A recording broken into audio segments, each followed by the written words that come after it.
کریم کا ایک اور مقام جہاں اللہ تعالیٰ نے ہم سب کو خطاب کر کے فرمایا وہ سورہ آل عمران آیت نمبر 102 ہے۔ اللہ رب العزت فرماتے ہیں یا ایھا الذین آمنوا اتقوا اللہ حق تقاتہ، اے ایمان والو تم اللہ سے ڈرو جس طرح ڈرنے کا حق ہے، وَلَا تَمُوتُنَّ إِلَّا وَأَنْتُمْ مُسْلِمُونَ، اور تمہیں موت نہ آئے مگر اس حال میں کہ تم مسلمان ہو۔ اس آیت میں اللہ رب العزت فرماتے ہیں اے ایمان والو تم اللہ سے ڈرو، اس طرح ڈرو جس طرح ڈرنے کا حق ہے۔ ایک جملہ اللہ نے یہاں بڑھایا۔ قرآن کریم میں عموماً آتا ہے تقوی اختیار کرو، لیکن یہاں فرمایا اس طرح تقوی اختیار کرو جس طرح تقوی اختیار کرنے کا حق ہے۔ دوسری جگہ فرمایا فاتقوا اللہ ما استطعتم، اللہ سے اتنا ڈرو جتنی تمہاری استطاعت اور طاقت ہے، اتنا اللہ سے ڈرو۔ تو قرآن جا بجا انسان کو جو حکم دیتا ہے وہ تقوی ہے۔ تقوی کا معنی انسان کے دل میں ہمیشہ یہ کیفیت پیدا ہو جائے کہ مجھے میرا رب دیکھ رہا ہے۔ اللہ تعالیٰ نے یہ جملہ بڑھا کر فرمایا مجھ سے ایسے ڈرو جس طرح ڈرنے کا حق ہے۔ جب یہ کیفیت انسان کے دل میں آ جائے کہ میرا رب مجھے دیکھ رہا ہے تو انسان کبھی بھی گناہ نہیں کرتا۔ جیسے بیٹا والد کے سامنے، مرید شیخ کے سامنے کوئی غلط حرکت اس لیے نہیں کرتا کہ والد اور استاد شیخ دیکھ رہا ہے، یہ کیفیت پیدا ہو کہ اللہ دیکھ رہا ہے تو انسان سے کبھی خطا نہیں ہوگی، کبھی وہ گناہ نہیں کرے گا، اس کی زندگی تقوی پہ گزرے گی۔ حضرات صحابہ اور سلف نہایت محتاط زندگی گزارتے تھے، ہمیشہ ان کے دل میں آخرت کا خوف ہوتا تھا۔ مصنف ابن ابی شیبہ میں ہے حضرت ابوبکر صدیق رضی اللہ تعالیٰ عنہ ایک موقع پر درخت پہ ایک پرندے کو دیکھا تو فرمانے لگے تم تو بڑے خوش قسمت ہو، کبھی ایک جگہ سے کھاتے ہو، کبھی دوسری جگہ سے، کبھی ایک پھل کھایا، کبھی ایک جگہ سے چرے، کبھی دوسری جگہ سے، اور تم سے کوئی حساب و کتاب نہیں۔ تو کاش میں بھی کوئی پرندہ ہوتا تاکہ قیامت کے دن مجھ سے بھی کوئی حساب نہ ہوتا۔ اور کبھی ابوبکر صدیق فرماتے تھے کہ کاش میں ایک درخت ہوتا اور ایک اونٹ گزرتے ہوئے مجھے کھا لیتا تاکہ آخرت میں مجھ سے دنیا کے بارے میں، زندگی کے بارے میں باس پرس نہ ہوتی۔ تو یہ ان لوگوں کے دلوں میں تقوی تھا، آخرت کا خوف۔ موطا مالک میں ہے حضرت عمر رضی اللہ تعالیٰ عنہ کے پاس ایک شخص نے دودھ لایا، حضرت عمر نے صرف ایک گھونٹ پیا، پینے کے فوراً بعد ذائقے سے انہیں محسوس ہوا کہ شاید اس دودھ کا استعمال میرے لیے درست نہیں ہے، اس لیے فوراً پوچھا یہ دودھ تم نے کہاں سے لایا؟ اس شخص نے کہا کہ حضرت بیت المال کے اونٹ چر رہے تھے تو میں نے ان اونٹوں کا دودھ نکال کر آپ کے لیے لایا۔ وہ بیت المال کے اونٹ تھے، رعایا کا حق تھا، اور وہ صدقے کے اونٹ تھے۔ حضرت عمر کے لیے چونکہ ان کا استعمال درست نہیں تھا تو حضرت عمر نے کہا تم نے مجھے پہلے کیوں نہیں بتایا؟ فوراً منہ میں انگلی ڈال کر وہ جو دودھ تھا وہ باہر قے کر دیا۔ اتنا ان لوگوں کے دلوں میں خوف خدا تھا، حالانکہ ایک گھونٹ دودھ پیا ہے تو شاید کوئی حرج کی بات نہیں تھی، لا علمی میں پی لیا، لیکن فوراً ذائقے سے احساس ہوا۔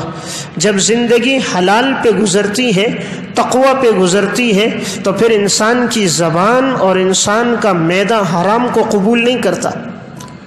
جب زندگی حلال پہ گزرتی ہے پھر انسان حرام کھانے لگتا ہے، زبان کا ٹس بتا دیتا ہے حرام ہے، انسان کا دل بتا دیتا ہے کہ یہ لقمہ حرام کا ہے، پھر اسے عبادت میں لذت نہیں ملتی، عبادت میں سکون اور اطمینان نہیں ملتا۔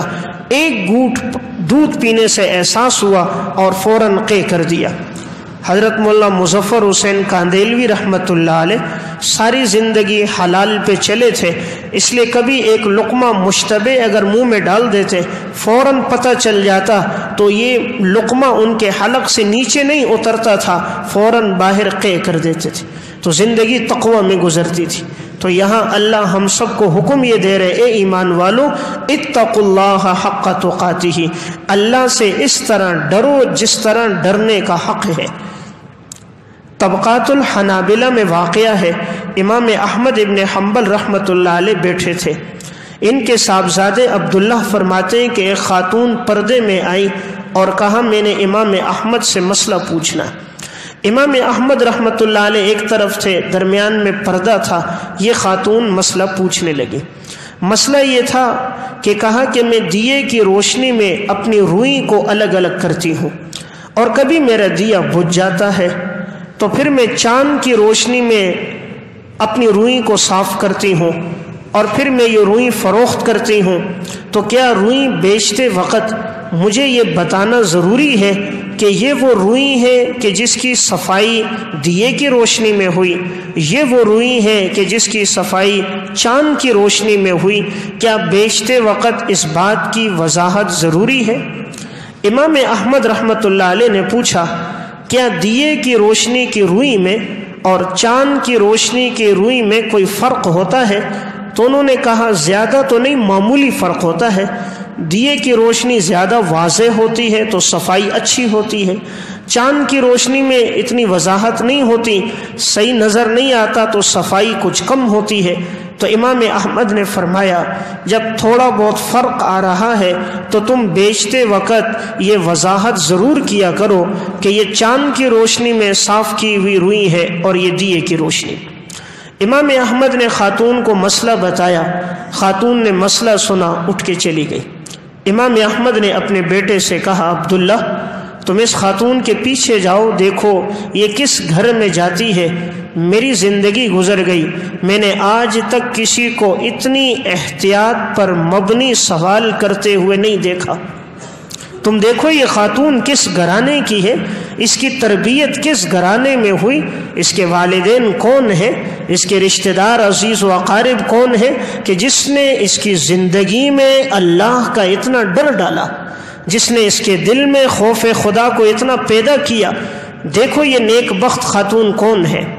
امام احمد کے صاحبزادے عبداللہ کہتے ہیں میں پیچھے پیچھے گیا اور میں نے دیکھا وہ بشر بن حارث رحمۃ اللہ علیہ کے گھر میں داخل ہوئی۔ بعد میں معلومات حاصل کی تو پتہ چلا وہ بشر حافی رحمۃ اللہ علیہ کی بہن تھی۔ تو انہوں نے آ کر اپنے والد امام احمد کو بتایا تو انہوں نے کہا کہ مجھے پہلے سے یقین تھا اتنی نیک صالحہ متقیہ عورت کوئی اور نہیں ہو سکتی، یہ بشر حافی کی بہن ہی ہو سکتی تھی یا اسی کے گھرانے سے تعلق رکھنے والی کوئی عورت ہوتی۔ تو یہاں اللہ یہ فرما رہا ہے اے ایمان والو مجھ سے اس طرح ڈرو حق تقاتہ، جس طرح ڈرنے کا حق ہے، جس طرح ڈرنے کا حق ہے اس طرح تم مجھ سے ڈرو۔ جب یہ کیفیت پیدا ہو گئی تو پھر انسان سمجھے کہ الحمدللہ میں مسلمان ہوں۔ ایک شخص ایک خاتون سے زبردستی اپنی حاجت پوری کرنے لگا، اپنی خواہش کی تکمیل کے لیے جب قریب آنے لگا تو اس نے ایک کمرے کے اندر دروازوں کو بند کر دیا۔ خاتون کے قریب آنے لگا تو اس نے کہا کیا دیکھو کوئی دروازہ اور کھڑکی کھلی تو نہیں ہے، کوئی دیکھ تو نہیں رہا؟ یہ شخص گیا باہر چکر لگایا، کہا جی سارے دروازے ساری کھڑکیاں بند کر دی ہیں، کوئی دیکھنے والا نہیں ہے۔ اس خاتون نے کہا کیا رب العالمین کے دیکھنے کی کھڑکی بھی بند ہو گئی؟ کیا کائنات کا رب دیکھ رہا ہے یا اس کی کھڑکی بھی بند ہے کہ وہ نہیں دیکھ رہا؟ کہا نہیں، رب العالمین تو دیکھ رہا ہے۔ اس نے ایک چیخ ماری، وہیں انتقال ہو گیا۔ کہا رب العالمین دیکھ رہا ہے تو میں گناہ کیسے کر لوں؟ اللہ دیکھے اور میں گناہ کر دوں، یہ کیسے ہو سکتا ہے؟ بس برداشت نہ ہوا، ایک غیر اختیاری طور پر ایک چیخ نکلی اور انتقال ہو گیا۔ تو اللہ ہمیں یہ حکم دے رہا ہے اے ایمان والو مجھ سے اس طرح ڈرو حق تقاتہ، جس طرح ڈرنے کا حق ہے۔ وَلَا تَمُوتُنَّ إِلَّا وَأَنْتُمْ مُسْلِمُونَ، اور تمہیں موت نہ آئے مگر اس حال میں کہ تم مسلمان ہو۔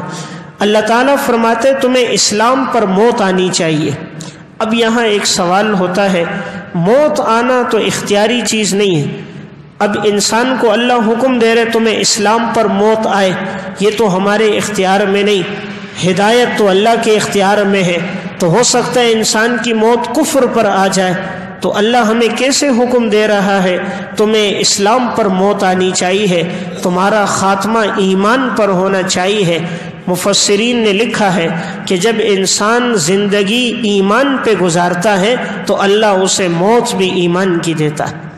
تو اللہ فرما رہے تمہیں موت ایمان کی حالت میں آئے، یعنی زندگی ایمان پہ گزارو تو تمہیں موت بھی ایمان پر، ایمان کے اعمال پر آئے گی۔